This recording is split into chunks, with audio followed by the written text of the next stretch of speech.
بسم اللہ الرحمن الرحیم۔ آج ہم تختی نمبر 6 اس کا سبق پڑھیں گے۔ یہ بڑی اہمیت کے حامل ہے۔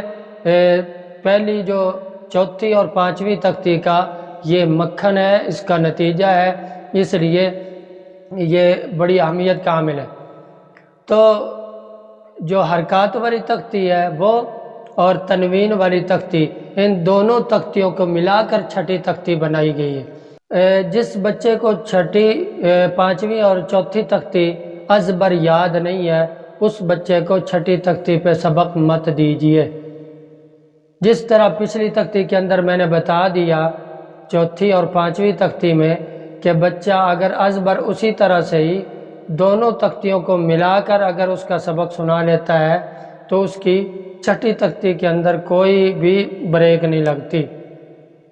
اس لیے ان پچھلی دو تختیوں کو ازبر یاد کروائیے۔ اور اگر پھر بھی استاذ چھٹی تختی پہ بچے کو سزا دیتا ہے تو وہ استاذ اپنے شاگرد پر ظلم کر رہا ہے۔ اس لیے جتنا ہو سکے محنت پہلی تختی پہ کروائیں گے تو بچہ یہاں پر از خود پڑھے گا۔ جیسے آپ نے تختی سبق بند کیا، اس کا قاعدہ بند کیا، قاعدہ بند کرنے کے بعد اب آپ نے بچے سے پوچھا حمزہ کے اوپر زبر ہو تو کیا پڑھیں گے، تو بچہ فوراً بتائے آ۔ ہا پہ زبر ہو تو کیا پڑھیں گے، بچہ فوراً بتائے ہا۔ دال پہ دو پیش ہو تو کیا پڑھیں گے، تو بچہ بتائے دن۔ تو فوراً بچے کو کہیں کہ تینوں کو اکٹھا پڑھ جو ابھی میں نے سنے، تو بچہ کہے آہا دن، آہا دن۔ امید ہے بات سمجھ میں آ گئی ہوگی کہ پچھلی تختیاں کتنی اہمیت کی حامل ہے۔ اس تختی کے اندر آپ نے دو قسم کے ہجے کروانے ہیں، جوڑ کروانے ہیں، دو قسم کے جوڑ کروانے ہیں، ہجے کروانے ہیں۔ اور وہ ایک یہ ہے حمزہ زبر آ، ہا زبر ہا، آہا۔ دال دو پیش دن، آہا دن۔ تو حمزہ زبر آ، حمزہ زبا نہیں کہنا، حمزہ زبر آ، با زبر با، آبا۔ دال دو پیش دن، نا، دال دو زبر دن، آبا دن۔ تو اگلا جو ہے ہجے کا طریقہ کہ آپ نے جتنا مرضی جملہ بڑا ہو بچے کو یہ یاد کروائے کہ ہر دفعہ، یعنی کہ 4 حروف والا اگر جملہ ہو تو وہ بچہ ہر دفعہ جوڑ کرنے کے بعد جس لیٹر کا بھی جوڑ کرے پیچھے سے دہرائے۔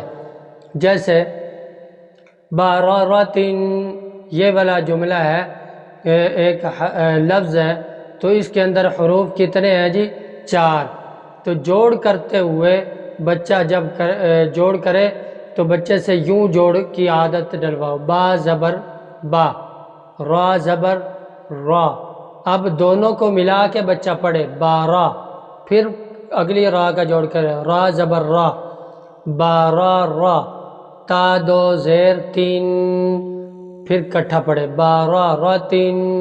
5 حروف کا کوئی جملہ آ جائے تو اسی طرح اس کا جوڑ کرے گا، پھر اس کا کرے گا، پھر دونوں کو پڑھے گا، پھر تیسرے حرف کا جوڑ کرے گا، تینوں کو اکٹھا پڑھے گا، اور پھر چوتھے کا جوڑ کرے گا، چاروں کو اکٹھا پڑھے گا، اور پھر 5ویں کا جوڑ کرے گا تو 5 کو اکٹھا پڑھ کر وہ حروف کی ادائیگی کرے گا۔ امید ہے بات سمجھ میں آ گئی ہوگی۔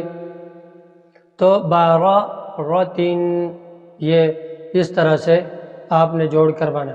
دوسرا جوڑ کا جو طریقہ ہے وہ ذرا مختلف ہے، اس طرح سے نہیں ہے۔ اب لائق بچہ ہو، جو پہلے بتایا ہے وہ کمزور ترین بچے ہوں تو وہ ان کو نہ بھی سمجھ آ رہی ہو 5ویں 6 تک، چوتھی 5ویں تک تھی، تو پھر دفعہ بچے کو چلانا آگے مجبوری بن جاتا ہے، تو پھر آپ بچے کو جوڑ کے ساتھ پڑھا کر اس کو قرآن پڑھا سکتے ہیں۔ تو اگلا جو طریقہ ہے جوڑ کا ہجے کا وہ یہ ہے کہ بارارتن یا آخاذہ، یہ والا اس کے سامنے ہے حرف، تو ایک ایک حرف کو بغیر جوڑ کے اس کی حرکت کے ساتھ پڑھے گا، جیسے آحا دن، آحا دن، آحا دن۔ امید ہے بات سمجھ میں آ گئی ہو۔ دن، آخذ، جب اس طرح سے پڑھ لے پھر اسے کہو اکٹھا پڑھ لے تو بچہ پڑھے آخذ۔ پھر اسی طرح سے اگلا جو لیٹر ہے آذینا، تو بچہ ہجے اس طرح سے بھی کر سکتا ہے آذینا، آذینا۔ اسی طرح آماغ، آماغ، یہ بھی ایک جوڑ ہے، تو پھر اکٹھا پڑھے آماغ۔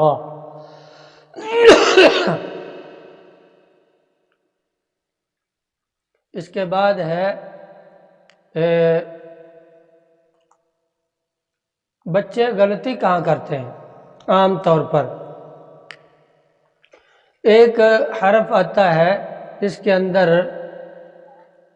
قوری آ، جو عام سادہ حروف کے جو کاغذات ہیں نا، یہ مطلب تجویدی قاعدے نہیں ہیں، ان کے اینڈ پہ ایک لفظ آتا ہے صفحے کے اینڈ پہ قوری آ۔ اب اکثر بچے پڑھ جاتے ہیں قاف پیش قو، را زیر ری، قوری یا زبر یا، قوری یا۔ بعض بچے جوڑ کرتے حمزہ یا زبر آ، یا حمزہ یا زبر یا، قوری یا۔ یہ دونوں بہرحال غلط ہیں، بچے کو یاد کروائیے وہ دوسری تختی والا جس کو پڑھا تھا حمزہ فیس اف یا، مطلب حمزہ یا کی شکل میں، تو اسے کہو یہ دیکھو یہاں پر حمزہ یا کی شکل میں، تو اس کو حمزہ ہی پڑھنا ہے، یا پڑھی ہی نہیں جائے گی۔ تو یہاں پر یہ بچے کو یاد کروائیے گا۔ اور پھر ایک آخری جو اس تختی کا حرف ہے وہ ہے ہدن، ہدن۔ تو یہاں پہ دال کے اوپر دو زبریں ہیں، دو زبروں کے بعد آگے ہے یا، تو بچے کو کہو یا کا تعلق تحریر میں ہے، تقریر میں نہیں۔